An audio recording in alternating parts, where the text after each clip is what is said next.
Bom dias e belas noites, queridos ouvintes. Está começando mais um Mundo Freak Confidencial e hoje temos um tema maluco, porque hoje vamos falar sobre os cientistas mais malucos da história. Você sabia, ouvinte, que tudo nessa Terra já foi tentado pela ciência, quando a ciência nem tinha exatamente esse nome? E para me ajudar, temos aqui ele, nosso queridíssimo Rafael Jacaúna. É, porque cientistas malucos tem os que parecem bonzinhos e os que parecem malzinhos. Geralmente os que são malzinhos têm mais atenção da mídia aí, dos É noticiários. porque tem uma questão muito chata, a galera da ciência sabe sobre isso, tem uma questão muito chata, meio burocrática, que nem precisava, gente, chamado ética, que geralmente atrapalha um pouco os experimentos, né? E para me ajudar temos Verdade. aqui ele, nosso queridíssimo Lucas Balaminuti. Big Man! Big Man! Caraca, bicho, vai fazer 15 anos que eu gravo com esse filho da puta e ele sempre passa vergonha no início com uma musiquinha, isso nunca vai mudar. A abertura de Big Man era maneiríssima, os pinguinzinhos lá, Era, cara, eu assistindo gostava, TV, cara. era muito Eu, eu bom, era, era eu era muito uma bom. criança, eu era uma criança científica. Eu era aquela criança que colocava bichinho em jarro com álcool. Eu gostava de estudar mecânica e coisinhas assim. E aí, cara, Guardava o xixi no eu, potinho? eu via meus pais, meus avós olhando, caraca, tipo, com os olhos brilhando. Esse moleque vai ser muito gênio. Mal sabia eles. O que eu ia me tornar? Pegadinha! O maior. Potencial existia, né? Agora, o que se tornou é outra coisa. Mas o potencial que existe é só uma expectativa frustrada, Rafael. Você sabe muito bem disso. Não tem muito o que Certeza. fazer nesse sentido, né?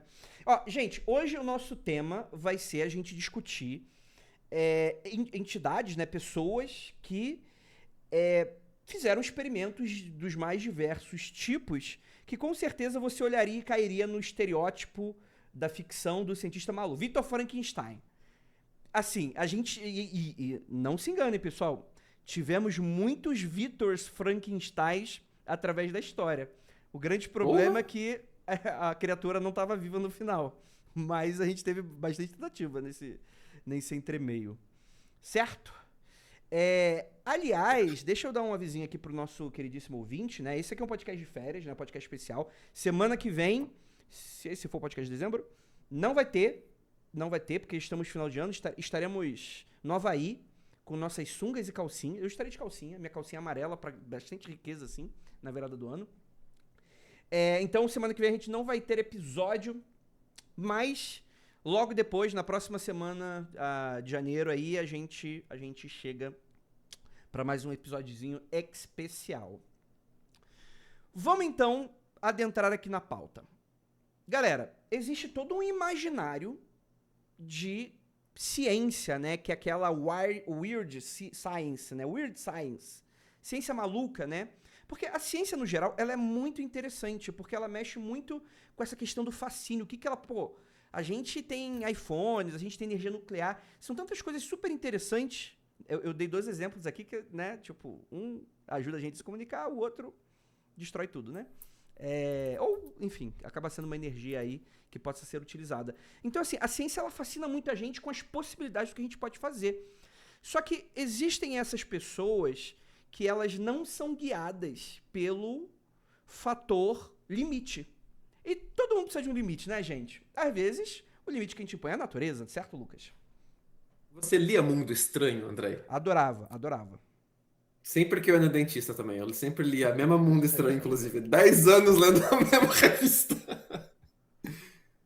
Não, aliás, o nome Mundo Freak, acho que vem de uma inspiração também da Mundo Estranho, né? Você pensar um pouco nessa questão do podcast que trata sobre assuntos bizarros nesse Nada se sentido. cria. Não, era uma inspiração, porque Freak já existia, né? E aí as coisas foram evoluindo, etc. Rafael Jacaúna, você é um cara que, Sou eu. assim, desde que a gente se entende por gente, a gente grava aqui, o ouvinte, ele escuta Rafael Jacaúna e a primeira coisa que a pessoa pensa é ciência. Tô correto? Você é um cara científico. Se você acha, eu pensei que era, sei lá, o demônio, o fantasma. Agora, pô, ciências assim, pô, fiquei até lisonjeado. Agora que você é cético, você tem que se acostumar agora com esse tipo de pensamento. Olha só minha fama como tá mudando, gente. Agora eu virei cético, só Você porque sabia, perto dos Lucas, que malucos eu sou agora cético. o Rafael Jacaúna, ele é o cético do programa? Você acredita nisso? Você sabe que isso tá na Bíblia, né? É um dos 7 sinais. Oh, caraca, bicho. É o terceiro segredo de Fátima aqui na nossa frente, né? A Fátima sussurrando. E o Rafael é cético, tá? A dona Aí, Fátima. as crianças. Que Rafael? Que Caralho. Rafael? E com sotaque português, né? Que Rafael é este? Ui, você O tá querendo arcanjo. Cara, arrisquei aqui um sotaque português aqui do meu avô aqui. Mandou bem. Olha aí, tá vendo?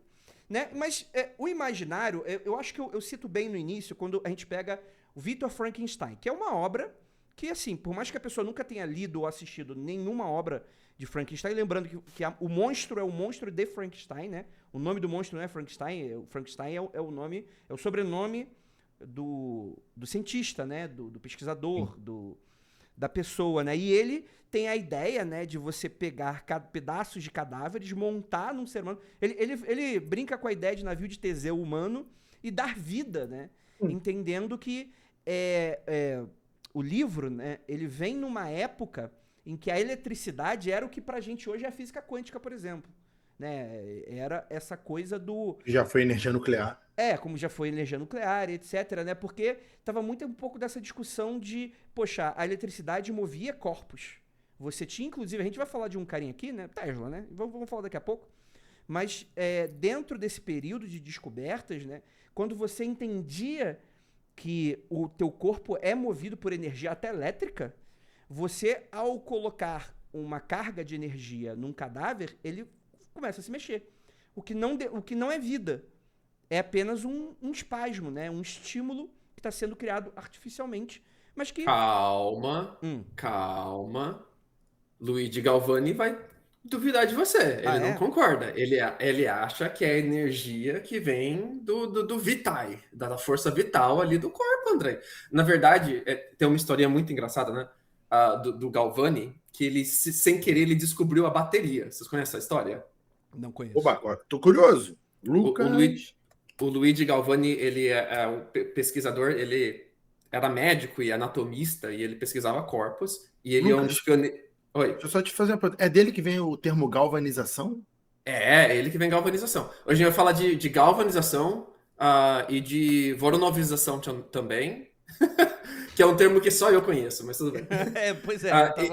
E vamos falar de voltagem também, do volt, do cara que era o volt. Caraca. O humano que era o volt. Aí, tipo, o Galvani, ele é um dos pioneiros dessa parada de tentar passar a eletricidade pelo corpo e ver o espasmo muscular, né? Mas uma das histórias é que nessas experiências que ele fazia com pedaços de corpo de animal, sem querer, um dos assistentes dele encostou uma barra de cobre, acho que era de cobre no começo, ou de alguns metais misturados, e a perna se mexeu. Só que não tinha nenhuma energia elétrica passando por aquela barra. O cara estava segurando uma barra de metal, encostou na perna do sapo e a perna se mexeu. E aí? Da onde, se não tá ligado à bateria, se não tá ligado a uma fonte de energia elétrica, da onde que veio esse espasmo? Claramente então? Magia negra, né? Obviamente. É força vital. Ele, sem querer, ele estava descobrindo a bateria, Andrei. Caraca. Ele descobriu o cátodo e o ânodo sem descobrir que era isso de verdade. Depois o Volt ele foi fazer mais pesquisas mais a sério com isso.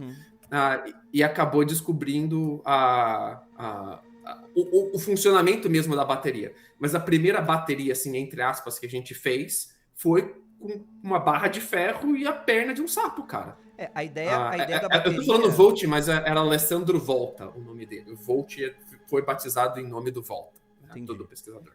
A ideia da bateria é que você consiga armazenar a energia, porque naturalmente ela se dispersa. Porque energia vem do grego trabalho, que significa nada mais é do que uma força aplicada. É um trabalho aplicado. Eita, vamos tomar cuidado com os termos em física.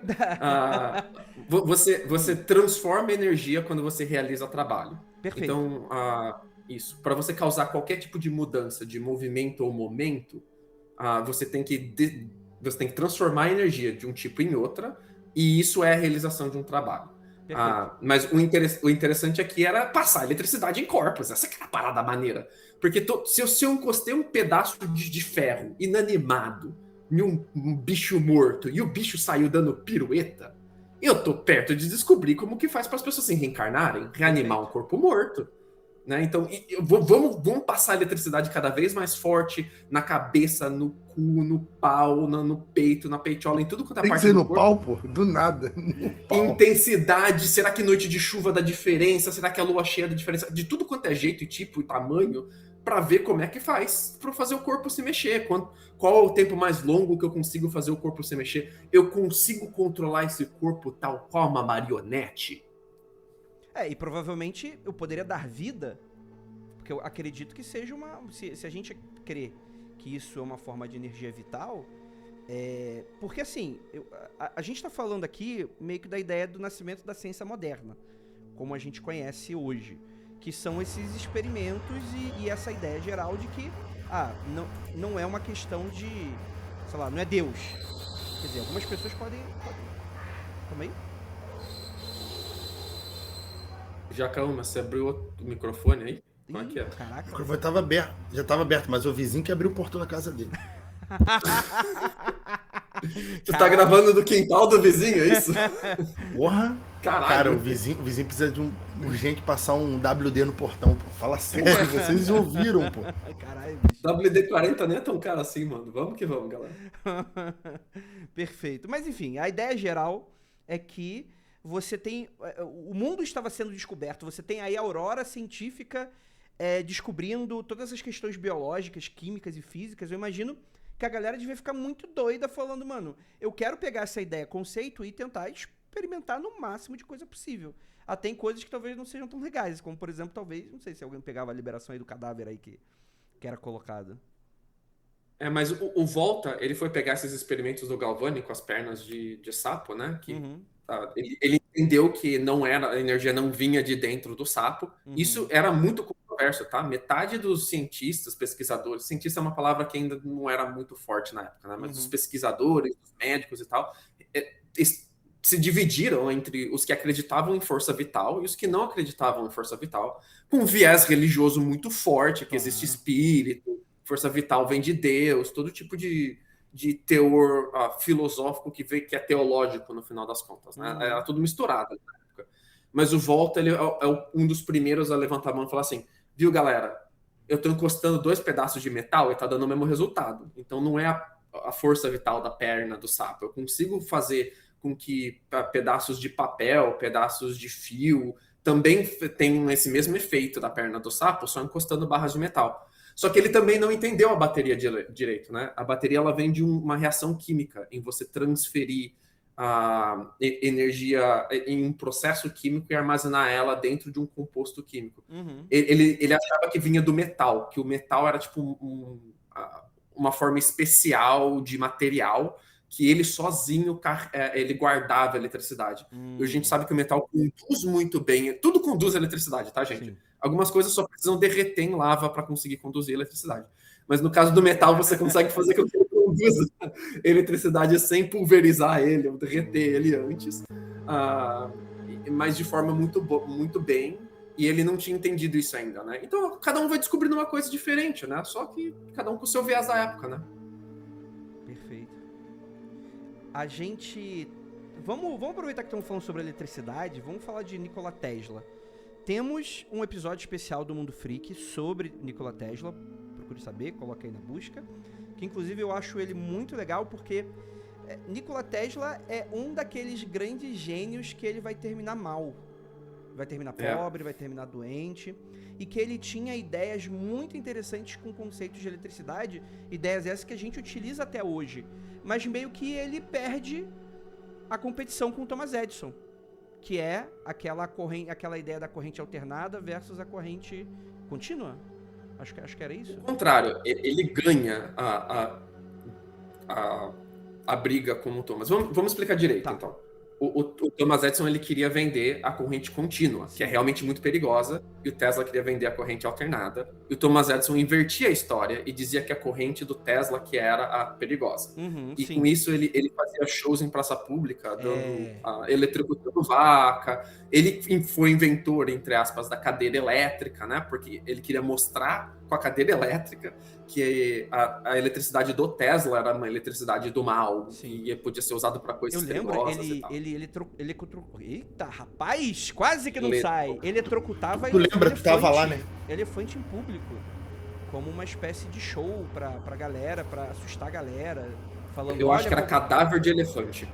Ah, sim. Que é uma coisa que devia ser muito bizarro você ver o cadáver de elefante tendo um espasmo no meio da praça. Imagina que doido. Mas isso que o Andrei falou, Lucas, tem algumas histórias mesmo que fala que ele tava o elefante em vida, né? Mas aí pode ser o pessoal aí eu sei que queria vaca piorar a história. Mas vaca, elefante, tudo o mesmo bicho, tá, gente? Tudo Tudo o mesmo bicho. bicho. Pra quem falou, não, vamos tomar cuidado com os termos científicos da física, pra biologia que se foda, né? Que ninguém se importa com biólogo mesmo. A parada do Tesla, que deixou ele muito marcante, é que as ideias dele eram muito generalizáveis e, com isso, aplicáveis em grande escala. Então, quando ele quer transmitir eletricidade, o Thomas Edison está tentando transmitir eletricidade em fio, em cabo, porque ele quer vender acesso. Então, a fonte é minha, você se conecta o cabo na minha fonte e eu te vendo acesso à minha eletricidade. Porque o Thomas era um capitalista, ele queria vender, ele queria assinar patente e vender acesso à patente dele, vender acesso às tecnologias que ele desenvolvia. Ele contratava, Tesla... desculpa, Lucas, ele contratava, inclusive, muitos outros cientistas. Ele tinha uma empresa, uma corporação enorme em que... Empreiteiro. Então, ele é aquela ideia do americano clássico, liberal, empresário, do tipo, empresa de um homem só, como marca, mas que, na verdade, ele tinha um grande escritório onde você tinha muitos cientistas que meio que eram... A Ayn Rand na veia. Pra descobrir as paradas, e a patente ficava pro Edison. Assim, não de maneira ilegal. Só que hoje seria ilegal, né? Você praticar isso. Não, hoje, se eu desenvolvo alguma coisa dentro da minha empresa, enquanto eu sou funcionário da empresa, não é minha. É da empresa, André, ainda é assim. Não, tudo bem, mas aí você não fica como inventor, né? Necessariamente, talvez.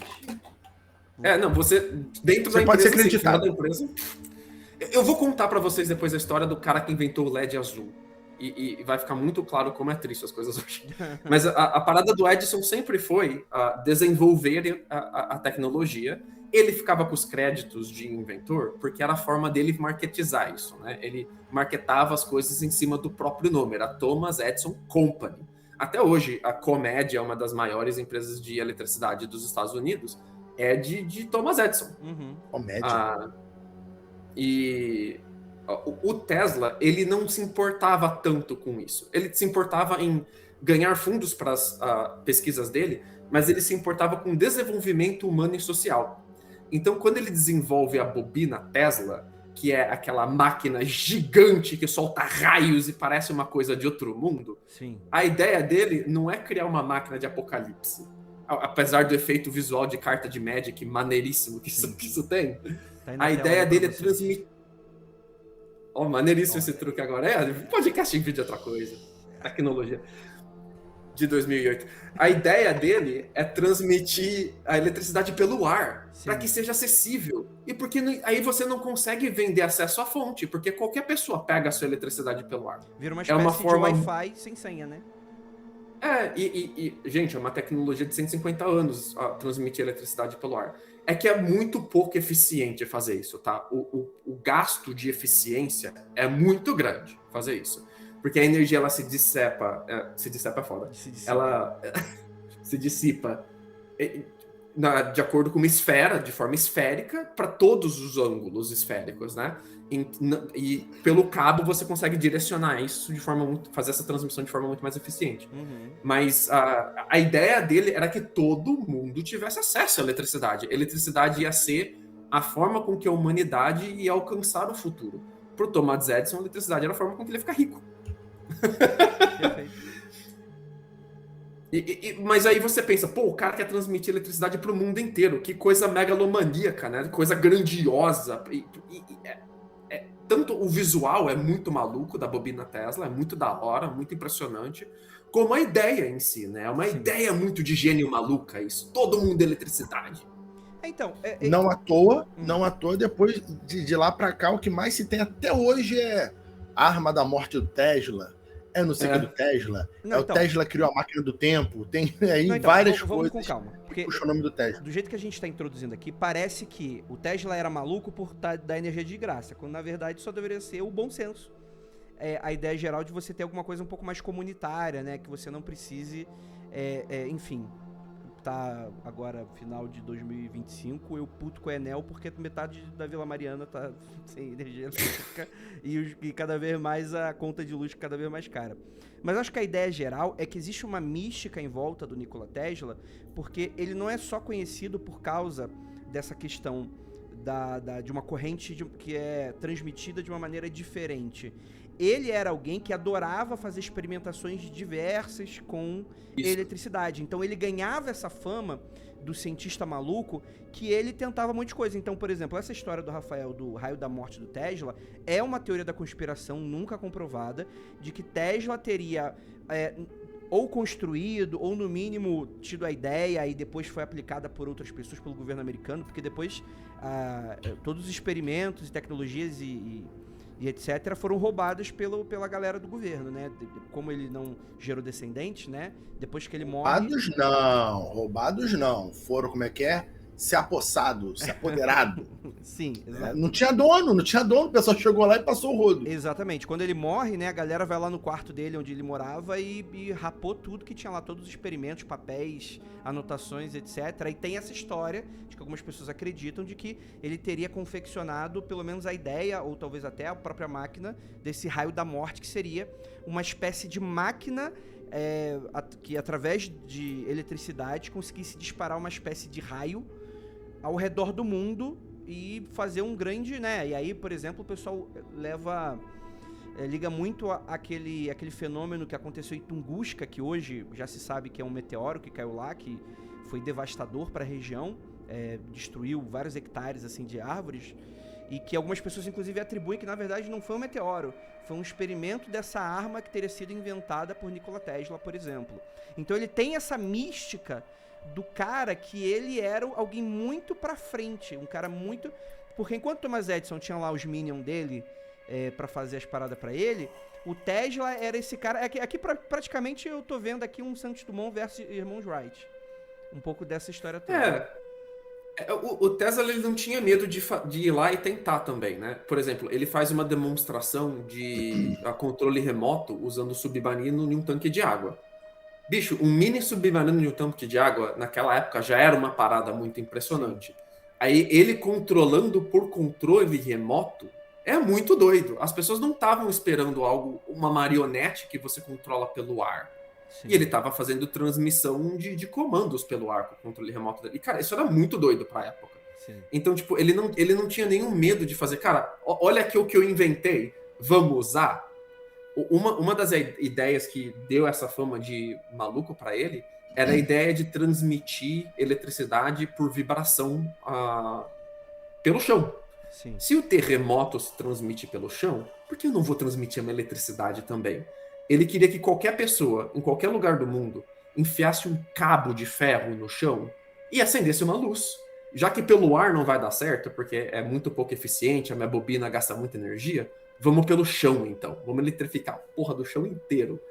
Isso devia ser muito bonito pra fauna e a flora de qualquer espécie de peixe na lagoa. Deve ser muito bom isso, mas não. Mas você quer agradar todo mundo também, pô. Aí você tá Veja que ideia ambiciosa e grandiosa. Só que assim, para fazer isso, ele causava terremoto, amplificava terremoto. Você já viu a parada de que exército marchando, quando eles passam por ponte, eles têm que marchar de forma desorganizada? Já ouviu falar disso? Não sabia. Ressonância. Não sabia disso. Senão entra em ressonância e quebra a ponte e tal. Isso, as pontes caem se elas entram em ressonância, e se muita gente marcha de forma muito certinha, né, dá ressonância na ponte, a ponte cai. Então, tipo, a ideia dele era criar uma máquina de ressonância de vibração. Então, com pouca vibração, a máquina dele transformava essa vibração em ressonância, amplificava essa vibração, ele conseguia derrubar galpão com via de ferro. Então o galpão inteiro feito com viga de ferro e ele derrubava com a maquininha dele. E era uma maquininha que não gastava, não era uma bomba, sacou? Então, tipo... outra coisa que marca muito o gênio maluco é essa ideia de que as invenções muito grandiosas podem ser usadas para o bem e para o mal, né? Tem essa mística, né? Então você pode usar isso para causar um terremoto em uma cidade. Você pode usar isso como uma arma de guerra. Você pode usar isso contra o seu inimigo, em vez de usar isso para transmitir eletricidade, né? Isso ajuda muito a criar essa mística de maluco do Tesla. Sim.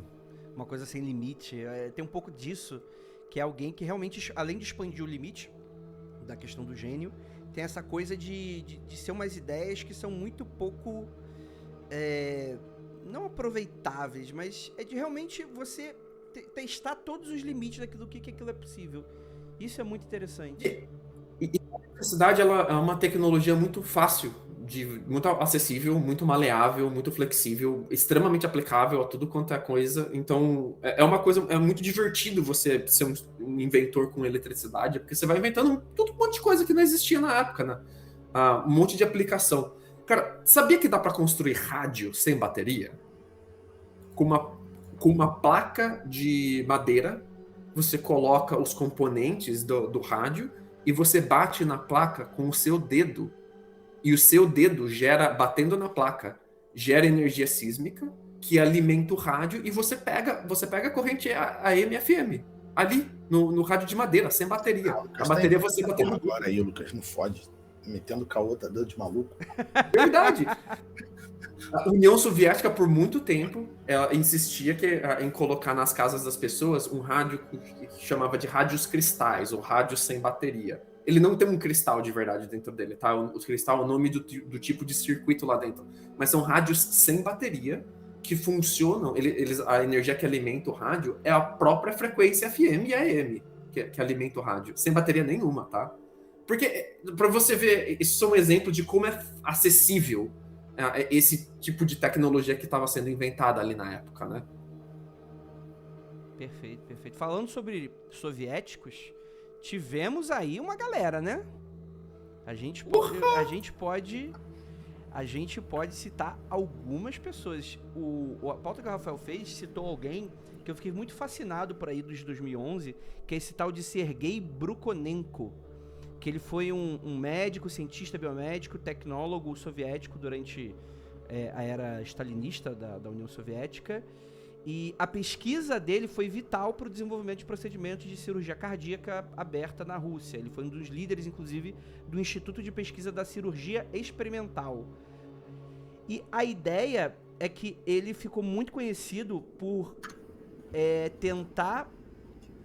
Como é que eu posso falar isso? Porque não é que ele dava vida, mas ele tentava criar máquinas que emulavam órgãos.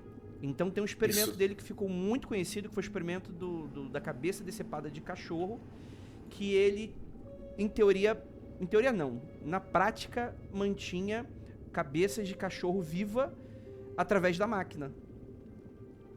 Cara, isso é bizarro. Ligava a cabeça do cachorro de uma máquina de pulmão, uma máquina de coração, gerava eletricidade ali na manivela mesmo. E você gira uma manivela, a cabeça de cachorro tá viva. É muito doido isso, cara. É muito doido. Tem um vídeo no YouTube que, se eu não me engano, esse vídeo, ele não é real, ele é uma espécie de ficcionalização desse procedimento. Eu acho que não tem filmagem disso, se eu não me engano. Mas eu li isso uma época, mas eu não tenho certeza. Mas eu achei essa ideia muito, muito doida. Porque eu lembro que eu tava no ensino médio, eu já gostava de pesquisar essas coisas. Eu queria o Mundo Freak, não é à toa, né? Eu sou maluco. Mas eu adorava ver esse tipo de experimento do que é possível, né? Porque existe também esse quê de bizarro, porque você diminui a vida de um ser a uma máquina. E assim, eu não tô fazendo demérito que, por exemplo, sobrevive graças a... Pô, a gente tem aí a UTI, que, pô, às vezes a pessoa precisa de um auxílio pra tá respirando, pra fazer uma questão circulatória, às vezes tem uma falência ali de um órgão que precisa ser colocado. O problema não é esse. Mas é que o problema é que esteticamente você diminui a vida, você vai percebendo que você vai tirando cada vez mais, até não sobrar muito pouco, até aquela ideia do Robocop. tipo... O Ghost in the Shell até não tinha nada, mas, por exemplo, eu lembro muito do Robocop, que era a parada do tipo, mano, o cara tinha metade do peito e a cabeça, e acabou. Isso é muito doido. Cara, esse lance de experimentos, né? Então, assim, como você disse, né, Andrei? A tal ética, ela serve como freio e contrapeso, muitas vezes, porque o que é interessante ser feito é aceitável fazer que tipo de experimentos. Porque geralmente quando a gente está falando sobre ética, isso vai doer mais e profundamente quando está associado à vida, né? Aí tem vários níveis: vida de animais, vida de seres humanos, vida de pessoas diferentes, porque vai ter, dependendo do racismo da pessoa, pode fazer isso com aquela classe humana, com a outra não. Então também tem essa miscelânea de diferenças. Quando a gente está falando, por exemplo, de ética na informática, em outros setores, vai depender também. Mas geralmente nada é tão caro quanto a criação ou a manipulação da vida. Por isso que, por exemplo, a ética da IA, né, muita gente vai falar de IA, quando vai falar de inteligência artificial, tem todo esse lance da ética, porque a IA está criando alguma coisa, uma inteligência, é vida, não é? Então, isso implica muito. Então, esses médicos, tipo, como você falou, né, da literatura do Victor Frankenstein e tanto outros, eles implicam nessa ética humana de manipulação do corpo, da vida. Pode ser feito, não pode ser feito, isso é ético, não é ético? Ah, mas se autorizar, não autorizar? Então, é daí para absurdos, né? Tem coisas que, de fato, a ciência desenvolveu mais rápido porque ignorou completamente a ética, mas o custo humano é caríssimo. E isso que sempre tem que ser pensado sobre, né? Descobrir novos medicamentos, novas formas de cirurgia, a que custo? Né? Hoje pode salvar pessoas, mas é muito caro. Era uma corrente filosófica muito forte na União Soviética na época mesmo, a maquinização do ser humano, né? Tanto de forma comportamental como de forma anatômica. Eles perseguiam essa corrente filosófica de que o seu lugar na sociedade é um pedaço de máquina, e como de forma comportamental, e o seu corpo também é uma máquina. Uma coisa justifica a outra nessa ideia, né? Não estou dizendo que todo soviético pensava assim, era uma corrente filosófica entre os pensadores da época, isso existia. E esse não é um experimento isolado, ele vive num contexto de vários experimentos do tipo. Me vem à cabeça o do Vladimir Demikov, por exemplo, nos 50 também, que ele colocou a cabeça e as patas da frente de um cachorro no corpo do outro. Então você tinha um cachorro com 2 cabeças e 6 patas, né? 4 na frente e 2 atrás. Ele decepou e manteve vivo a cabeça e as patas da frente de um cachorro e encaixou no outro. E fez a cirurgia ali para encaixar o sistema respiratório e o sistema cardíaco. Não conseguiu encaixar o sistema gastrointestinal. Então a segunda cabeça morreu em 4 dias e depois o coitadinho outro cachorro que recebeu essa segunda cabeça morreu também. Mas por 4 dias você tinha vivo um cachorro de 2 cabeças artificial. Esse Cerberus de uma cabeça a menos, que não nasceu assim, não é um cachorro siamês, né, que nasceu com 2 cabeças. Então, a gente inventou um cachorro com 2 cabeças, que é uma coisa, tipo, eram 2 cachorros completamente diferentes, assim. A foto que existe, se eu não me engano, é falsa, tá? Ela não é uma foto verdadeira desse caso. Mas tem a ilustração, que é verdadeira, e é uma parada assustadora, porque cachorro é um animal fofinho. E um cachorro é grande e o outro é bem menor. Então, tipo, um cachorro fofinho e um maior, assim. Uma coisa que não deveria ter existido. Cara, visualmente te dá uma aflição de que isso não deveria ter existido. Um julgamento de valor que eu tô fazendo aqui em cima disso. Porra, mas se for pra julgar quando eu valor, olho que pra seja isso, pelo amor de Deus também, né? Quando eu olho essa imagem, primeiro eu tenho essa aflição e depois eu tenho que pensar com cabeça fria mais sobre isso para ter uma interpretação um pouco mais filosófica sobre o caso e aí sim chegar a uma conclusão ou não. Mas o meu viés inicial é de querer vomitar quando eu vejo isso. Não, com certeza, com certeza. Você se entender como uma máquina, por mais que seja, é algo que é, sei lá, eu não sei se é anti-humano, mas dentro de uma ideia mais idílica do que é o ser humano para além do corpo biomotor, mas é uma coisa que é contraproducente mesmo, eu acho. Eu acho que não é legal a gente se entender como máquina. Eu entendo que, por exemplo, um médico, um cirurgião precisa naquele momento que você precisa estar fazendo a parada funcionar. Mas não à toa, uma galera dessa precisa de apoio psicológico, inclusive depois, né? Porque pra você dar valor humano é foda, né? Pra essa questão toda. Assim, gente, a gente tá falando dos cachorros, mas tem implícito nos diários desses que foram resgatados depois, em algumas anotações de laboratório, que rolou com o humano também, tá? Inclusive, as primeiras demonstrações de cirurgia de peito aberto foram com ele também, né? No caso aqui, falando do Brukhonenko, e eu acho também que rolava também com o Vishnevsky. Eu nunca lembro o nome dele. Vishnevsky. Alguma parada assim também. Que era a dupla dinâmica ali, de fazer essas cirurgias abertas, manter corpo aberto vivo, manter corpo aberto andando. Que a ideia deles era essa corrente filosófica mesmo, de mostrar a parte máquina do corpo, né? Uhum. E essa divisão de corpo e mente, a binária, né? Existe a parte máquina do corpo e a parte mente. É uma coisa que a gente inventa para entender um mundo complexo que não cabe. A gente já sabe que não é assim que funciona. A bactéria dentro da minha barriga controla muito mais a minha cabeça do que a minha cabeça mesmo. Sim, perfeito. É muito difícil assim, né? Porque esse acesso, ele, como você mesmo falou da bactéria, parece brincadeira, mas não é, né? A nossa flora intestinal, o nosso intestino é considerado um segundo cérebro, né? Então, não dá pra você simplesmente dissecar um ser humano e remontar ele achando que vai ser um ser humano no final. Existe todo um processo que ele é multifatorial pra ser o que a gente é. Não é sangue, um pulmão que define o que a gente é, né? Mas se você tá pensando no monstro de Frankenstein, ele passa pelo Galvani, que dava choque, né? Um experimento com eletricidade. Ele passa pelo Tesla, porque o cenário ali de laboratório lembra muito os galpões do Tesla. E assim, as coisas, a época não bate, tá, gente? É porque é o que tava, era o zeitgeist da época, né? Era isso. Ele passa pelo Voltaire, e ele vai depois, essa estética, é engraçado como funciona essa ficção científica, né? Porque ela é baseada em coisas verdadeiras, ela gera uma estética, e depois a gente persegue essa ideia, a gente persegue essa estética, e a ciência alcança aquilo, né? Então, muitos desses experimentos que a gente estava falando, que a gente está conversando, no fim mesmo, o cara, ele quer gerar o monstro de Frankenstein. A ideia é essa.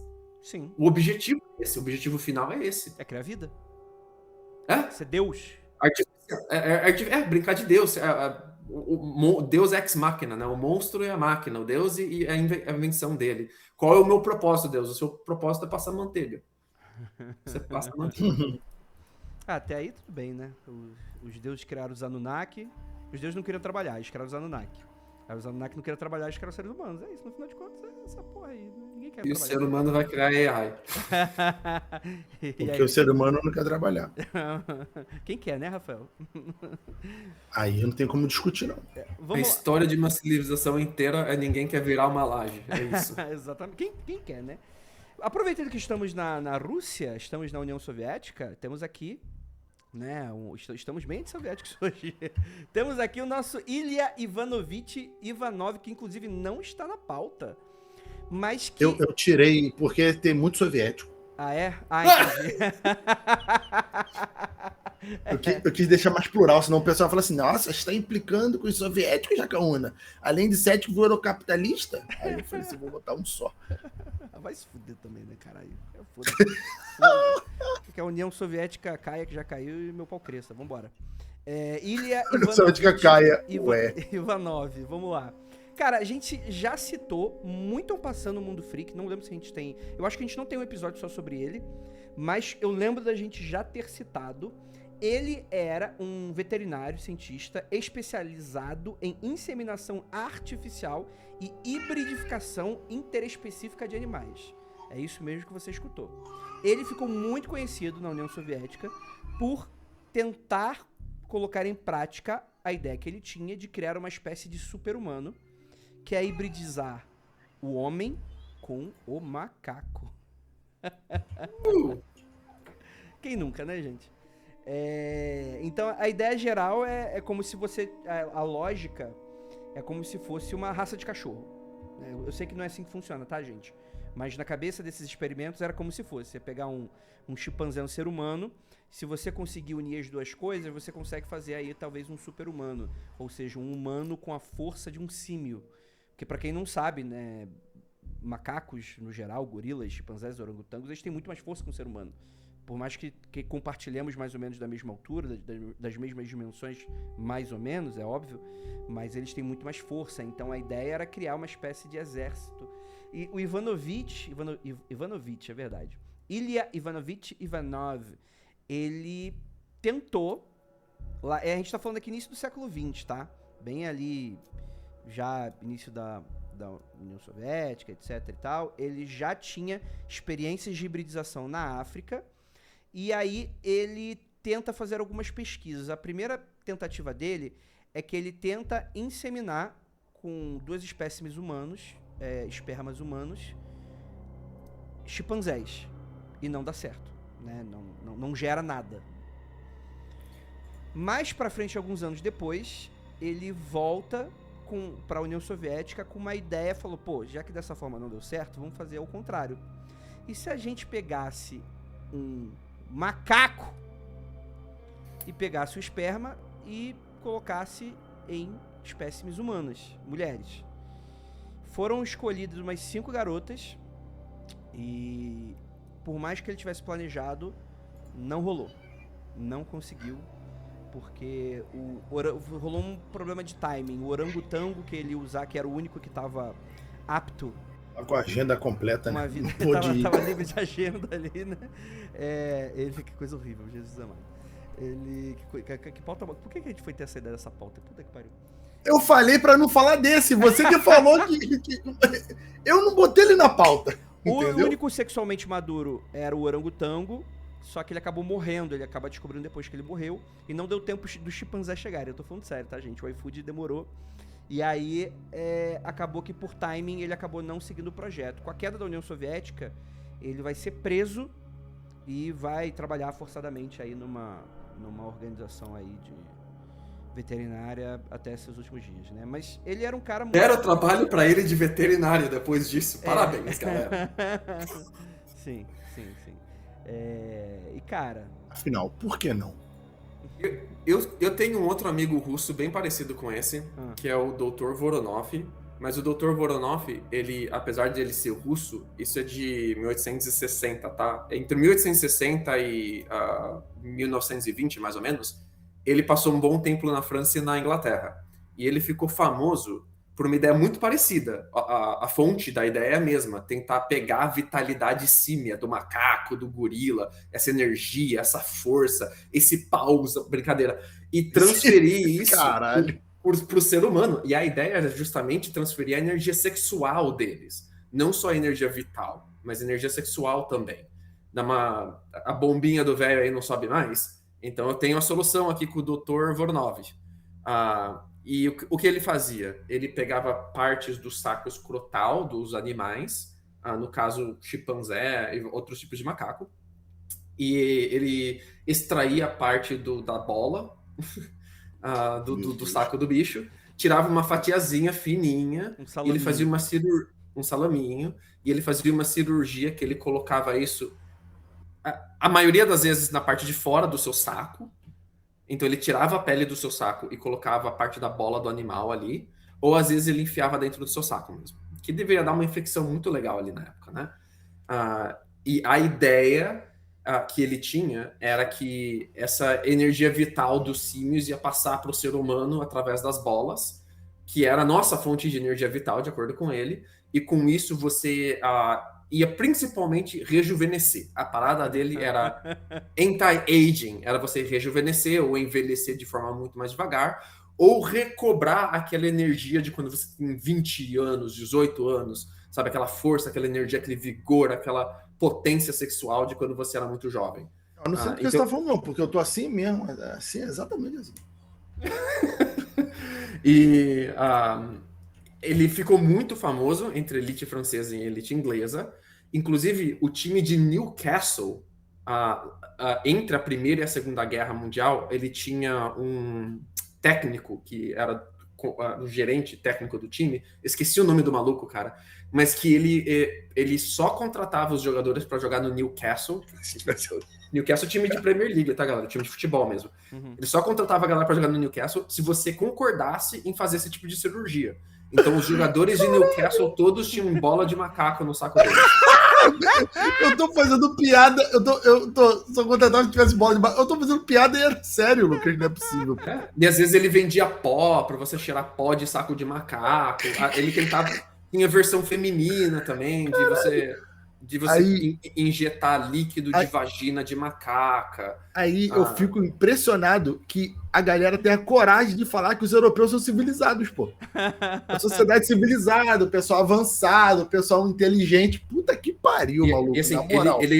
ele construiu uma no final ele morreu descreditado, tá? Completamente escanteado da ciência. Os doutores e médicos da época destruíram com a reputação dele. Demorou muito tempo, mas ele morreu muito rico, com uma fortuna muito grande. Ele tinha um castelo com uma puta de uma propriedade gigante.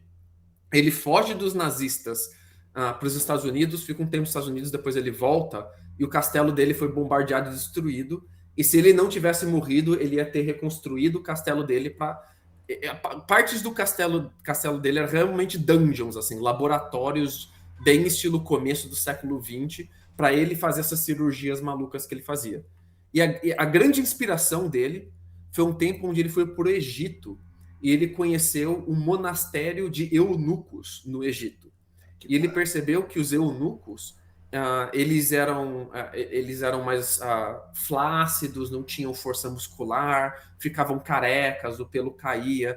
Então, vendo os eunucos que eram decepados, né, não tinham os órgãos sexuais, porque eles tinham modificação muito severa no corpo deles por causa de falta hormonal, né? O testículo é sua fonte de testosterona. Ele associou isso com bola de macaco, de algum jeito, e ali nasceu a inspiração dos eunucos no Egito. Se eu não me engano, eram eunucos franceses, tá? Não eram eunucos egípcios, não. Mas trabalhando perto de um monastério no Egito. E a gente não sabe muito bem desse período dele no Egito, mas a ideia dos macacos vem dali. Então, reza a lenda que os primeiros experimentos dele foi com os eunucos, de recortar as bolas inteiras dos animais para tentar colocar nos eunucos. E os eunucos topavam, porque eles queriam recuperar aquele órgão que foi decapado. Então, cara, muito doido. Cara, a gente tá muito próximo de um mundo freak proibido, viu? Vamos... Tá muito próximo. Vocês aí que torcem pro Magpies. Magpies é o Newcastle, tá? Eles não sabiam dessa, né, galera? Caraca, bicho. É verdade. Agora, vai ver se o Vasco da Gama tem uma parada. Não tem, né? No máximo tem as E o Vasco da Gama? Brincadeira. Não, o Vasco da Gama tem uma história linda com o racismo. Foi um dos primeiros times brasileiros a fazerem uma luta aberta contra o racismo e contra o classismo também, que é tudo misturado no Brasil no final das contas. É linda, linda, linda a história do Vasco, da história como eles construíram o estádio deles, com toda a galera do bairro construindo tijolo na marra, de noite, depois do trabalho. O Vasco tem uma das histórias mais lindas de time de futebol no Brasil, tá? Não torço pro Vasco, não sou vascaíno, tá, gente? Mas é bonito mesmo. Muito bom. E eu não fazia ideia, então... vascaíno que eu. Eu só queria dar só pra terminar aqui o Ivanovic... Ele foi exilado e trabalhou para o Instituto de Veterinária e Zoologia até a morte dele, em 20 de março de 1932. E fica aqui a curiosidade que teve um fisiologista e psicólogo que escreveu seu obituário, o nome dele era Ivan Pavlov. Caraca! Foi o Pavlov que escreveu o obituário do homem. Quem não sabe, o Pavlov é o cara da ideia de você repetir um estímulo para treinar um animal, né? Ele começou com as aranhas e a ideia era de que você... toca o sininho e faz alguma coisa. Toca um sininho e faz alguma coisa. Toca um sininho e faz alguma coisa. Daqui a pouco você toca o sininho e o cachorro vai lá e faz o que ele foi treinado, né? Você associa um estímulo a um comportamento e aí você consegue desencadear esse comportamento no animal só com um estímulo, né? Inclusive, eu sou totalmente pavlovizado. 3 da tarde eu tenho que tomar o meu café, cara. Senão não tem comportamento. Tem uma piada no The Office, né, que o Jim, ele fica fazendo essa porra que eu não sei se ele toca um sino, o que é, mas tipo assim... Ele toca um sino e ele dá uma menta pro Dwight. Toca um sino e dá uma menta, toca um sino e dá uma menta, toca um sino... Daqui a pouco ele toca o sino e o Dwight estende a mão pra receber a menta e ele não sabe porque ele tá estendendo a mão, ele não entende. Muito bom. Perfeito. Vamos então falar sobre o Johann Conrad Dippel. Seria ele o verdadeiro Dr. Frankenstein? Ele era um alquimista, teólogo e médico alemão que realizava bastantes experimentos, nascido no Castelo Frankenstein, na Alemanha. É uma coincidência. Dippel era obcecado pela a ideia do elixir da vida eterna. Passou a vida toda procurando essa porra. E ele criou o tal do óleo de Dippel, que é uma poção feita a partir de destilação destrutiva de ossos e sangue de animais que ele acreditava ser a chave para a imortalidade. Diz então a lenda que seus experimentos não se limitaram aos animais, e há relatos que ele roubava cadáveres em cemitérios para transferir a alma do corpo para outros anufunis e mangueiras. O cara literalmente fazia uma chupeta para transferir a alma, era isso? Basicamente. Caraca, cara, que doideira, né, bicho? E assim, muito fácil isso ter sido inspiração mesmo pro Frankenstein da Mary Shelley. Se não me engano, o Frankenstein da Mary Shelley é de 1818, então ele é anterior ao Tesla, ele é anterior ao Galvani, né? Aquilo que eu falei a ciência se inspira e depois inspira a ficção científica se inspira nos cientistas, depois inspira os cientistas, né? Mas é muito parecido mesmo, é muito próximo, né? Sim. Se bem que eu escutei que a Mary Shelley tinha usado o nome de um vizinho, que era um tal de Frankenstein, e aí o cara tinha ficado puto lá quando a novela... Devia gostar mesmo do vizinho, né, bicho?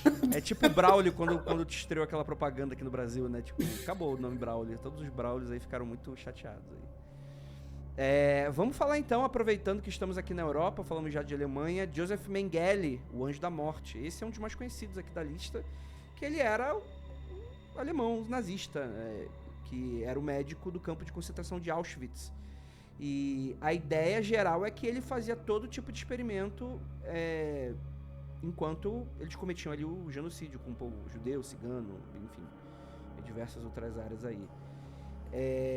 Cara, é manifestação da mais pura maldade, porque tem muitos dos experimentos que, quando você vê a descrição do que ele fazia, nem parece que tinha parece que não tinha propósito mesmo, parecia que era só maldade. Aquele de injetar cimento, por exemplo, na vítima. A custo de quê? O que você acha que vai acontecer quando você injetar cimento em alguma pessoa? Tipo... Grande descoberta! Mas enfim, era tipo assim, já que isso aqui não é nada, né? Não é pessoa, banalidade do mal total, isso aqui é só um instrumento para os propósitos aí do partido, então foda-se, eu vou fazer todo tipo de experimento, assim. Que é algo que também aconteceu também na unidade japonesa da China e da Coreia, que ficou bastante conhecida, assim, né? Unidade 731, né? Quem não conhece, procure saber, quem não conhece, só o povo japonês não conhece essa história aí. Tirando isso. Mas assim, não é novidade isso, tá? Quando você tinha um império ali no século 17, 18, que ele dominava um outro povo, você gerava os espólios de guerra. Parte dos espólios eram os capturados, e esses capturados iam para dungeons, verdadeiros calabouços, onde acontecia todo tipo de tortura, e essas torturas, às vezes, se passava por experimento de anatomia, experimento médico.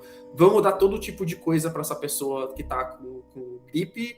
A gripe não, né? Que está com algum tipo de tosse, algum tipo de doença, para ver o que acontece. Alguma coisa cura a pessoa. Às vezes a gente inventa uma cura, né? Então, quando você tem um modo de governo autoritário, completamente autoritário, onde o poder se centraliza ali no máximo, acaba, especialmente depois com a invenção do nacionalismo, né, o nacionalismo japonês e nazista, isso se exacerba ainda mais. Tudo em nome do país, tudo em nome do meu ditador, tudo em nome do meu rei. Isso justifica isso vira justificativa para essas coisas depois, né? No caso dos experimentos dos japoneses com os chineses e os coreanos, é um pouco diferente. Não no sentido da falta de ética ou da maldade. Para mim isso daqui a gente nem conversaria. Eu fiquei surpreso que tá na pauta, porque para mim nem é conversa de cientista maluco. Isso daqui é só maldade. É só maldade. Mas os japoneses, eles tinham uma preocupação mais em ter uma conclusão no final do experimento, onde eles experimentavam muito com condições extremas, especialmente com frio. O que acontece se eu deixar uma mão lá fora quando está graus com negativos e congelantes? Quanto tempo demora para uma pessoa morrer congelada? Quanto tempo demora para uma pessoa morrer afogada? Quanto tempo demora para uma pessoa morrer sem ar? E quanto tempo demora para a pessoa perder a mão se eu bloquear o sangue dessa mão? 10 minutos, 15 minutos. deixar ela de ponta cabeça. Quanto tempo demora para a pessoa morrer se ela ficar de ponta cabeça? Então, eles iam fazendo descobertas. Essas descobertas, para mim, não se justificam, tá? A gente não deveria ter feito essas descobertas dessa forma, de maneira nenhuma, mas existia, pelo menos, o mínimo de preocupação que eu não via com o Mengele, tá? Ali, o Mengele, para mim, não tinha essas preocupações. Ele parecia curtir uma tortura mesmo. Pois é, né? Mas é que eu acho que a ideia do cientista maluco, acho que o maluco aí, acho que a perda do propósito, né? Claro que, enfim, né? Maluco é até um termo complexo hoje em dia, mas você tem esse estereótipo, né? Da pessoa que, enfim, qual meio, qual fim. Olha só, a pauta foi o seguinte: pauta sobre cientistas malucos. Não era sobre experimentos malucos. Então, se o cara é cientista e é maluco, ele pode entrar na pauta. Porra, precisa ler, Rafael. Eu acho até legal colocar aqui, porque a gente consegue fazer uma distinção muito legal entre, assim, entre uma pessoa tipo Tesla, que você percebe uma boa intenção, sim, uma pessoa tipo Thomas Edison, que não tem uma intenção altruísta, mas é uma intenção totalmente voltada para ele mesmo, né? E que ele força a ética, ele mente, ele engana, ele joga sujo, ele monta em cima dos outros, ele se aproveita dos outros, mas ele não tá tentando torturar as pessoas, né? Uhum. Apesar de que a cadeira elétrica também, ele passou do outro lado da linha, também. É foda. Mas para mim, a gente consegue usar o Mengele como uma linha muito boa de, tipo assim, não dá pra brincar depois dessa linha. Tipo, não dá pra brincar com o Mengele. Tipo, eu não colocaria o Mengele em um jogo de RPG meu, assim, a não ser que eu esteja muito claramente fazendo um vilão evil. Totalmente evil, assim, tipo, eu não faria um herói vilão em cima do Mengele. É aquilo que eu sempre falo por aqui, né? Aquele tipo de vilão que se eu coloco no livro de ficção, a pessoa fala, esse tipo de gente não existe. Mas existe. Mas existe. Só precisa de alguém pra cumprir certa função. E essa pessoa vai aparecer. Né? Você dá uma arma na mão do maluco. A ideia é mais ou menos essa. Vamos melhorar o clima, vamos pra ficção, onde nada disso existe. Vamos falar aqui dos grandes autores não, né? Os grandes cientistas da ficção. Victor Frankenstein, o Prometeu Moderno. Eu assisti esse último filme do Del Toro. Eu acho que nota 3 de 5. Usar aqui o Letterboxd. 3 de 5. Assim. Teve filme do Del Toro? É do Del Toro, Guilherme Del Toro. O Lucas não sabe de nada, ele tem criança pequena em casa. Você assistiu? Não tem tempo. Ainda não. Deveria assistir final de semana. Você não assistiu, Lucas? Não, nem sabia que tinha, bicho. Eu não vejo filme faz uns 3 meses. O teu filme aí é trocar fralda, né? É foda. Então, mas enfim, eu acho que é até bom a gente pode começar então, porque acaba que ele talvez seja a obra mais popular hoje, seja essa versão do Del Toro, só por uma questão de que acabou de sair. E a ideia geral é que você tem a história de sempre. Você tem um cara que ele tenta transcender a ideia da criação da vida e a ideia de estou tentando emular Deus, de alguma maneira, né? De você controlar a vida das pessoas. Ele acaba criando uma criatura através do que eu falei do processo no início do episódio, em que ele pega partes de outros cadáveres, pessoas que já morreram, monta num ser humano ideal assim, enfim, né? Que seja funcional na cabeça dele, e através de eletricidade, como a gente citou no início do podcast, essa ideia central. Claro que tem um mumble jumble aí de ficção científica. Ele consegue... Que isso, Rafael? Tá bem aí? Tá, o Rafael tá... Desculpa. O Victor Frankenstein aí. Ele consegue... Cara, ao vivo é isso aí. Rafael aí tá se transmutando aí na nossa frente. Aí. Ele cria vida através disso, e você tem todo o grande debate da obra sobre a ideia do, poxa, eu fui criado, qual é o meu propósito, eu fiz essa criatura e agora ela me assusta, e qual é a minha função nessa terra. O Del Toro, ele vai muito para esse lado edipiano da coisa do pai e o filho, que é algo... E ele transforma a criatura num mocinho. E assim, eu acho que a criatura no livro original, ela é bem amoral no geral? Não sei se vocês já leram o livro do Dr. Frankenstein aí, do Prometeu Moderno, mas... Mary Shelley. Da Mary Shelley, né? A ideia é que o monstro de Frankenstein, ele mata pessoas por inocência. Ele é bastante Ele é uma criançona, né? Ele é uma criança. E isso é cortado do filme completamente, assim, né? Ele coloca o Victor como sendo um grande vilão, assim, e tem a ver com questões de paternas, etc. Mas eu acho que a ideia geral é que essa é o nosso... É a nossa ideia geral de cientista maluco, acaba sendo esse o nosso maior estereótipo, né? A ideia geral de você ter essa pessoa que vai quebrar todas as barreiras éticas. E aí fica a pergunta, né? Se você tivesse esse poder, valeria a pena? Eu acho que é uma pergunta... Valeu a pena. Cara, eu acho o livro original mesmo do Frankenstein, ele é difícil de ler, tá? Ele é uma linguagem bem arcaica. Uhum. Tem adaptações do livro para a linguagem mais moderna que são um pouco mais fáceis de ler, sem perder o tom da obra original. Mas um filme, para mim, que se assemelha muito mais a essa ideia filosófica do Frankenstein original é o Poor Things. O filme aí sim. com... Sim. Cara, que pra mim é um filmaço, tá? É muito legal esse filme. Que é do Yorgos Lanthimos. Que se a Jay tivesse aqui, ela tá explodindo de alegria. Ela me xingou no outro dia aí, porque eu chamei ele de grego calvo. De grego calvo. Que inclusive ele é, mas não tem problema nenhum ser calvo. Inclusive tem amigos que são. Gregos talvez não, mas calvos cada vez mais. Cada vez que eu vou... E a ideia do Poor Things, ela é uma menina que ela é criada um pique meio Frankenstein, assim, né? É colocado no corpo de uma adulta ou a mente de uma criança. E essa criança é uma adulta com comportamento infantil e ela vai se desenvolvendo, você vai assistindo o desenvolvimento dela. Então, é muito bizarro você ver uma adulta agindo como criança, e como criança, depois como uma criança maior, depois como uma pré-adolescente, uma adulta, uma mulher completa. Mas como esse filme ele trata um pouco mais da pegada do desenvolvimento de infantil para adulto, ele muda o tema. O tema não é muito mais criação e criador, apesar de que isso ainda é discutido no filme, mas o tema é muito mais o que faz você se tornar quem você é, como é dado o seu desenvolvimento, quais fatores delimitam ou proporcionam o seu desenvolvimento. É muito legal esse filme, muito legal mesmo. Todos os atores e atrizes mandam muito bem. Tem umas cenas duvidosas, como todo filme do Lanthimos tem. Então, vá aí avisado. Perigo. E se você for uma garota com cabelo colorido, a chance de você gostar desse filme é muito maior do que qualquer outra coisa, porque o Yorgos Lanthimos é isso aí. Cara, pior que eu gosto... O Poor Things eu gosto bastante. Eu acho que tem problemas, enfim, mas não... Enfim, eu acho... Não é um filme perfeito, longe disso. Né? Não, mas eu acho um filmão, mas acho que das obras dele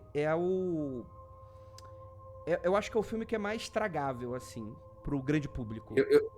É porque ele é o filme mais explícito. Os temas do filme são discutidos em diálogos entre os personagens. Nos outros filmes dele, o tema se dá através dos personagens agindo, tendo escolhas, tendo comportamentos. Mas o tema em si não é debatido, né? No Poor Things, a Bella Baxter, que é a personagem principal, ela vira pro criador dela, que é o pai dela, entre aspas, ali, né? O doutor... E eles debatem a criação dela. Eles têm um debate sobre ela ter sido criada por ele, essa pegada dele, desse criador e pai dela ao mesmo tempo, né? Então, se ela tem uma irmã, inclusive, tem uma outra criatura que está se desenvolvendo junto dela, e eles resolvem o que vão fazer com ela, assim, tem um debate filosófico explícito sobre os temas do filme. E por isso eu acho que se torna mais tragável, porque ele é menos interpretativo, assim, né? Ele é mais na sua cara mesmo, na lata. Perfeito. Não, gosto. E tem obras muito legais, assim, o Sacrifício Sagrado é legal. Tem umas coisas que são bem intragáveis aí. Eu não gosto desse tipo de gentileza, eu achar uma maluquice do caralho. Pra mim é o tipo de gente que fala, eu já sei que eu tenho... É que esse filme é sobre cientista maluco em específico, né? Sim. Enfim, queria... Vamos fazer um especial Mundo Freak e Yorgos Lanthimos, e aí eu... Por favor, nossa, me chama. Eu chamo todo mundo, não gravo e fica por isso mesmo. Vamos lá, então. Cara, Dr. Emmett Doc Brown. Esse aí também é um grande estereótipo. Esse aí é o querido. Esse aí é o querido. Nosso queridíssimo... Voto Futuro. Afinal, quem não vai gostar de fazer a Máquina do Tempo, André? Máquina do Tempo. A ideia é maravilhosa, a execução é sempre complicada. E é um personagem querido no filme. E que você nunca pode pensar muito e... de todas as contradições temporais que não fazem nenhum sentido, mas que você, como o filme é legal, é maravilhoso. É um cientista divertido. Ele tá fazendo pelo bem da humanidade. Ele tem todo aquele lance de caramba, não posso fazer isso porque vai afetar o tempo, vai afetar isso, vai afetar aquilo. Não... Tem toda uma ética ali que ele passa. Não quero ganhar dinheiro, né? Porque se fosse essa preocupação, não criava essa merda, né? Ele é caótico good. A intenção dele é good, mas ele é chaotic, né? Ele é totalmente destrambelhado, atrapalhado, né? Não, perfeito, né? Eu acho que ele é um personagem muito pouco desgostável, assim, né? Ele é muito... Cara, De Volta pro Futuro é um filme muito pouco desgostável, na verdade, né? Ele é bom demais. Cara, eu recomendo até hoje. Se você nunca viu De Volta pro Futuro, o primeiro ele continua sendo muito bom. Eu acho que os outros são um pouquinho mais dispensáveis, assim. Mas o primeiro, assim, é top 10, assim, filmes divertidos pra tu assistir de domingo, assim, até hoje. Acho que é um filmaço, datou muito pouco. É claro que tecnologicamente tem as suas questões. E eu acho que o Doc Brown, ele funciona, ele tem muito esse arquétipo do mestre maluco também, que ele tá lá pra fazer o roteiro andar. E é isso. Porque grande parte do filme ele não tá lá, inclusive, né? Ele é mais... Ele viu o filme recentemente? Cara, depende do que você vai dizer, há uns 5 anos. Cara, eu vi recentemente, no início desse ano, vi com meu filho, Calhau. O filme resiste muito bem até hoje, cara. Sim. Não envelhece, né? Legais. O filme não envelhece mesmo. O encaixe do final do primeiro filme com o segundo filme é muito bom. Tem um erro de continuidade por coisas técnicas, mas assim, os caras fizeram o primeiro filme já com o segundo encaixado. Pô, é muito bom. O filme vale muito a pena. E é um cientista, como você tá falando, é completamente maluco aquele estereótipo do Albert Einstein, né? Cabelo pro alto, espalhafatoso. Né? Que, aliás, parênteses assim, né? Eu acho que o Albert Einstein, ele, inclusive, ele imprime um pouco dessa questão do cientista maluco, não pela persona ou pelo nada, mas por causa da foto que ele tirou com a língua visual, pra fora, né? Que não sei se vocês sabem a história dessa foto, mas ele queria zoar os jornalistas, queriam fazer, ele tava de saco cheio, de toda hora que ele saía de casa, os jornalistas ficavam perturbando ele, e ele tentou estragar aquela foto, ele colocou a língua pra fora pra estragar, e acabou se tornando a foto mais icônica do cara, o que deu pra ele um pouco dessa energia de gênio maluco. Até o One Piece tem um personagem que é da última temporada aí, que é muito inspirado, assim, que tem um pouco dessa energia, mas o Einstein mesmo, ele só era, enfim, um cara meio normal, apesar de... Enfim. Eu chamo de classe Bickman, de cientista. Que é aquele cientista caótico e good. Ele é muito caos, mas ele é muito bonzinho. Ele é feito pra criança, né? Pra criança gostar dele. Ele é animado, ele tem gadgets, ele faz careta, ele mexe com os braços, ele é destrambelhado. É um estereótipo muito, muito legal, muito bonzinho. Que, apesar do que o Rick e Morty se tornar o que ele se tornou, a ideia original do Rick, ele é desconstruir, deturpar esse estereótipo, né? Porque ele é esse cientista amigável, destrambelhado, engraçado, com o visual de cientista para criança, uma coisa bem infantil, jaleco e cabelo para cima, né? Mas ele é triste, ele é o palhaço triste, os gadgets dele estão sempre ferrando com ele tá sempre ferrando com os outros, ele é uma coisa meio deprimente, assim, no final das contas, né? Então ele pega esse estereótipo e vira de ponta cabeça, né? Isso é muito interessante. É porque é uma sátira. A ideia é ser uma sátira, né? O Mori também é o menininho do De Volta ao Futuro. Só que ao invés de ser cool, isso. É um garoto que, pô, ele tá completamente desconfortável com tudo que tá acontecendo, né? A ideia é boa. Ele é desenhado, o Morty, pra ser o máximo de, tipo, average, mediano, e sem ser interessante. Você olha pra ele e você não se interessa pelo personagem do Morty de jeito nenhum. A voz dele é desinteressante, a forma com que ele se comporta, o desenho, o design dele é totalmente desinteressante, né? Que é exatamente o contrário do De Volta para o Futuro. Os dois são exatamente o contrário, né? É o mundo bizarro do De Volta para o Futuro, né? O que é muito interessante, levando em consideração que a quantidade de gente que se identifica ou que talvez eu identifique com esse moleque aí que gosta desse negócio aí. Rick and Morty é legal, mas tem um público... Morreu o hype de Rick and Morty. Oi? morreu, né? Tipo, sumiu as pessoas que gostam de Rick and Morty depois de um tempo. Graças Né? a Deus, né? Porque Teve um problema. mega hype Aham. e desapareceram. Demorou Você muitas que gosta de temporadas Rick and a sair. Morty, onde você está, cara? Onde vive? Do que se alimenta? Exatamente. Rick and Morty esticou muito a corda, aí foi perdendo a graça. Né? Foi se levando a sério demais, né? Começou a criar universos dentro de universos e grandes arcos, né? Ficou meio que... Vamos falar então um dos personagens aqui, que eu particularmente, eu nunca li. Então eu saco qual é a premissa geral da questão toda, mas eu acredito que a única coisa que eu tenha visto disso é algum desenho do Piu Piu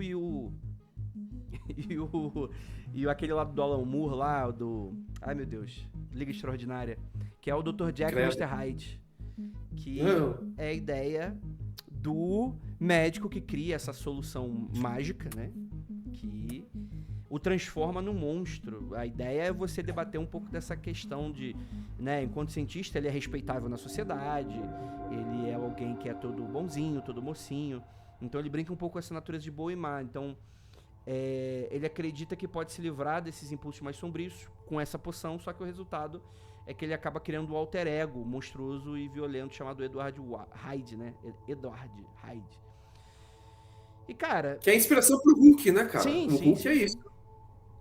Tipo, eu acho que, na verdade, estamos falando aqui, né, de pelo menos o Frankenstein, o Dr. Jack e Mr. Hyde, são estereótipos muito visitados pela cultura pop no geral.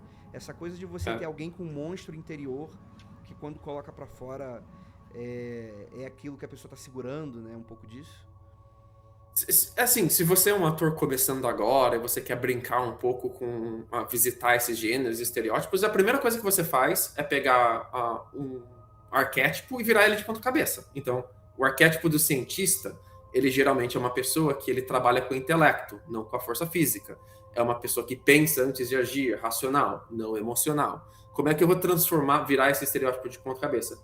Bom, ele vira um monstro forte e violento, que não pensa, que age antes de pensar e que age através da força, em vez de agir através do intelecto, né? Então, você vira essa dualidade. Olha que interessante. Uma hora ele é o cientista franzino, outra hora ele é um monstro forte. Que é literalmente o Hulk, a ideia geral.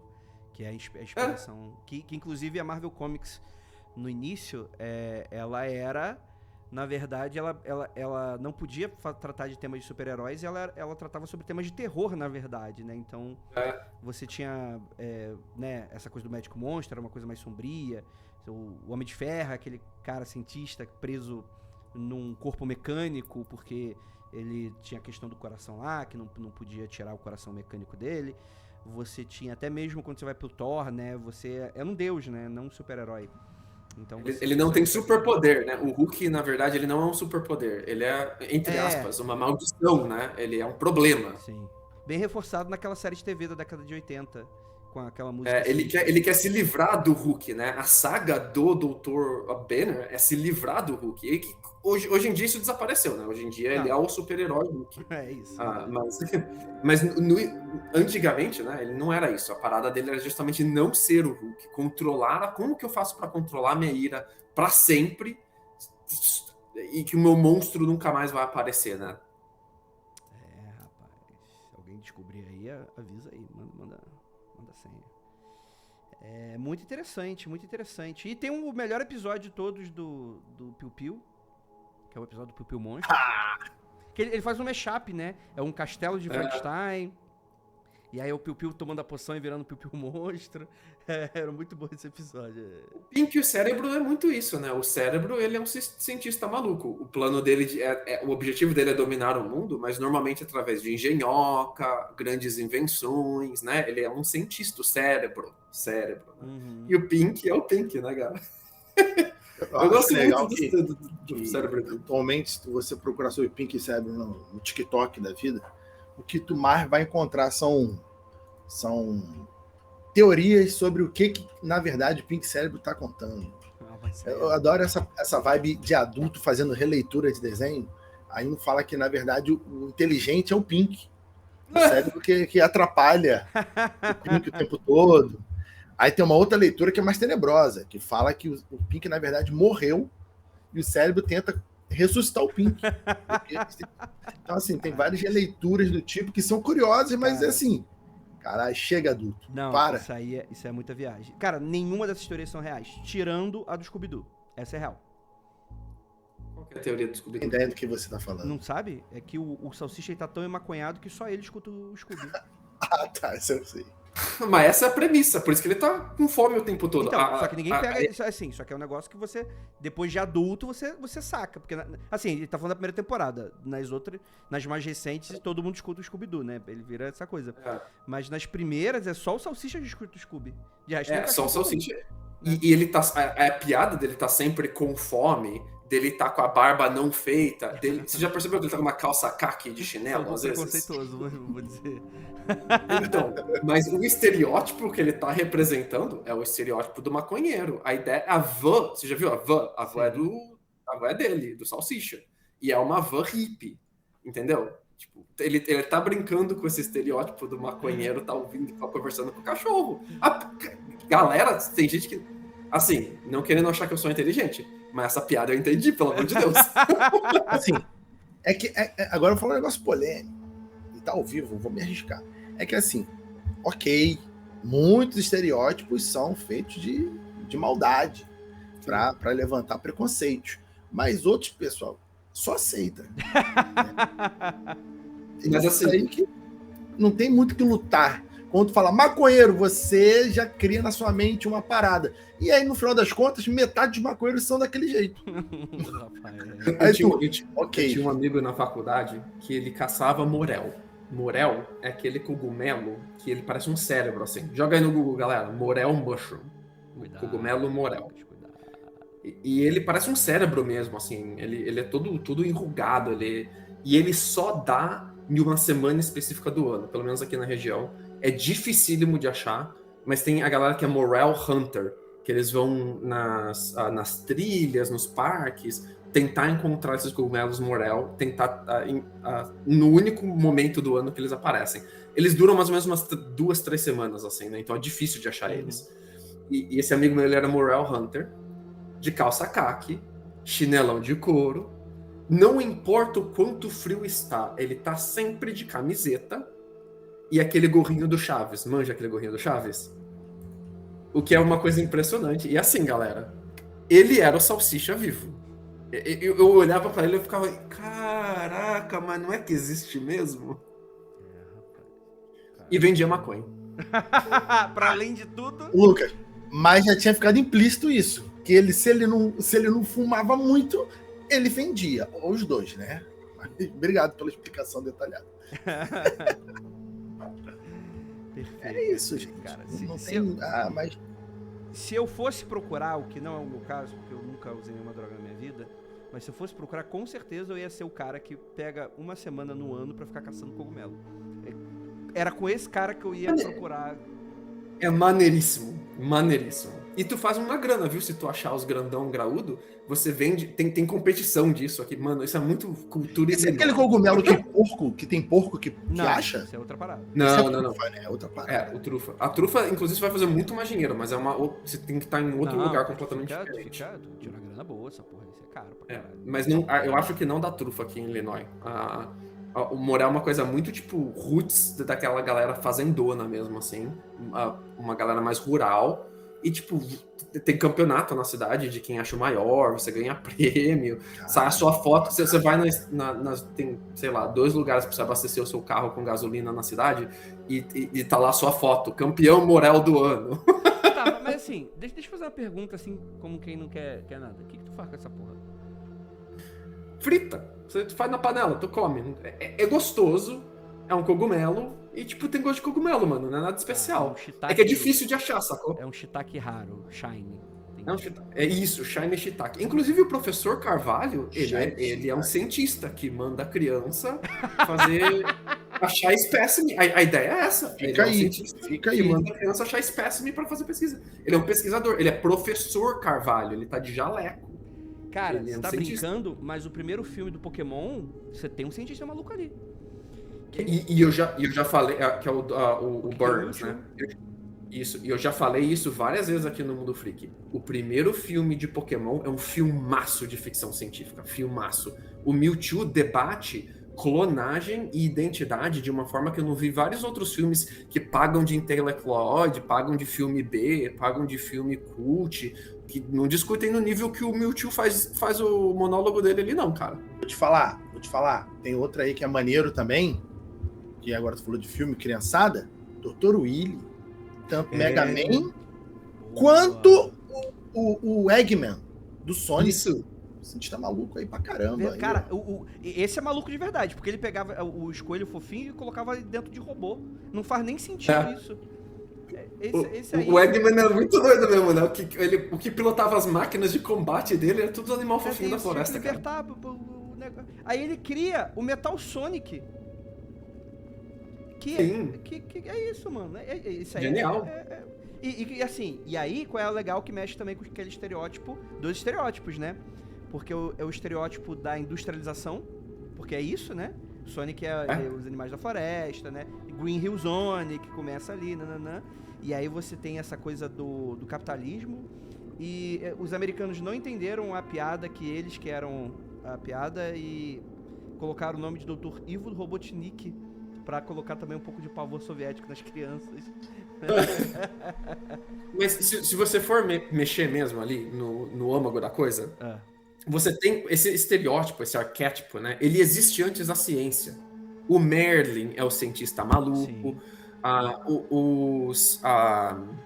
Os astrólogos, antes dos astrônomos, eram cientistas malucos, os alquimistas, a galera que tentava fazer pedra filosofal, que tentava fazer transmutação de ouro. Os três magos, né?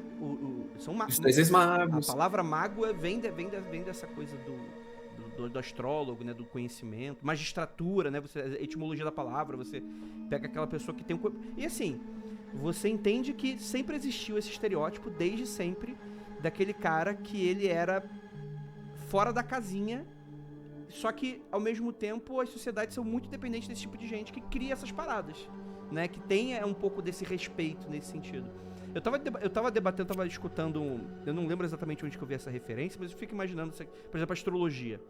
Mano, é muito complexo. Eu fico pensando, cara, há 3.000 anos, o rei te chamava e falava, pô, tu vai aprender essa parada aí. E, mano, tu tem que acertar, porque senão fudeu, caralho. Tipo, tu fica bom nessa porra, cara. E aí? Uma vez eu sonhei que eu bati um papo com o Arquimedes. O Arquimedes é aquele matemático grego, né? E ele é uma dessas figuras mor de cientista maluco. Ele é tipo o primeiro cientista maluco. Porque ele queria fundar uma filosofia com que você conseguisse construir objetos lógicos e usar esses objetos lógicos, uma vez construídos e provados que a construção deles são de fato lógicas, construir outros objetos lógicos. Que é o que a gente chama hoje de você vai construindo e provando hipótese, juntando elas em teoria, e assim por si vai. Ele fundou ali o conceito de matemática praticamente, mas ele fazia isso com geometria, antes de fazer. Para ele, matemática era geometria, filosofia era geometria. E eu tive uma conversa com Arquimedes, e eu entendi o cubo. Você já parou para pensar? Brisa aqui comigo agora, ouvinte. Por que o cubo tem 6 lados, 8 vértices e 12 arestas? Não é de graça, tá? Não é porque, se tivesse diferente era outro objeto. Sim, claro, com certeza. Mas existe um significado fundamental no que esses números representam. E o Arquimedes me contou. Caralho, e aí? E aí, então eu vou contar o segredo do Arquimedes. Não, agora tu vai contar aqui pra todo mundo. Ô, Lucas, vai, presta atenção na tua vida, hein? Caralho, bicho, essa ameaça aí do a ideia aqui é que o cubo, ele é uma versão limitada de um universo tridimensional, onde as suas 3 dimensões são independentes uma das outras, ortogonais, elas estão em um ângulo de 90 graus, uma para com as outras, mas dentro de cada dimensão existem 2 direções opostas. Você consegue ir para cima ou para baixo, você não consegue ir para cima e para baixo. Você consegue ir para a esquerda ou para a direita, não para a esquerda e direita. Você consegue ir para frente ou para trás, não para frente e para trás. Quando você tem um universo dessa forma, você vai ter 6 direções. Para baixo, para cima, de um lado, para o outro, para frente e para trás. Esses são 6 lados do cubo. você pode combinar essas direções de 8 maneiras diferentes. Cima, direita, frente, cima, direita, atrás, cima, esquerda, frente, cima, esquerda, atrás. Depois repete isso com baixo, você vai ter 8 direções diferentes. Então, as 8 arestas do cubo representam as 8 combinações de direções ortogonais opostas que você pode obter. E as 12 arestas são as maneiras com que você consegue transformar essas direções. São as mudanças de direções significativas. Então, eu posso ir para cima, direita, para trás. Eu posso transformar para trás, para frente. Então, isso conforme uma aresta. Ou também outra forma de pensar isso é a forma com que você consegue projetar uma dimensão nas outras duas. Então, eu tenho esquerda e direita. Esquerda e direita eu consigo projetar para cima e eu consigo projetar para frente. Então, vai virar 4 arestas. Eu faço isso com as 3 dimensões. 4 vezes 3 eu obtenho 12 arestas. Então, o cubo, ele representa um universo de 3 dimensões ortogonais independentes com 2 direções opostas. É isso.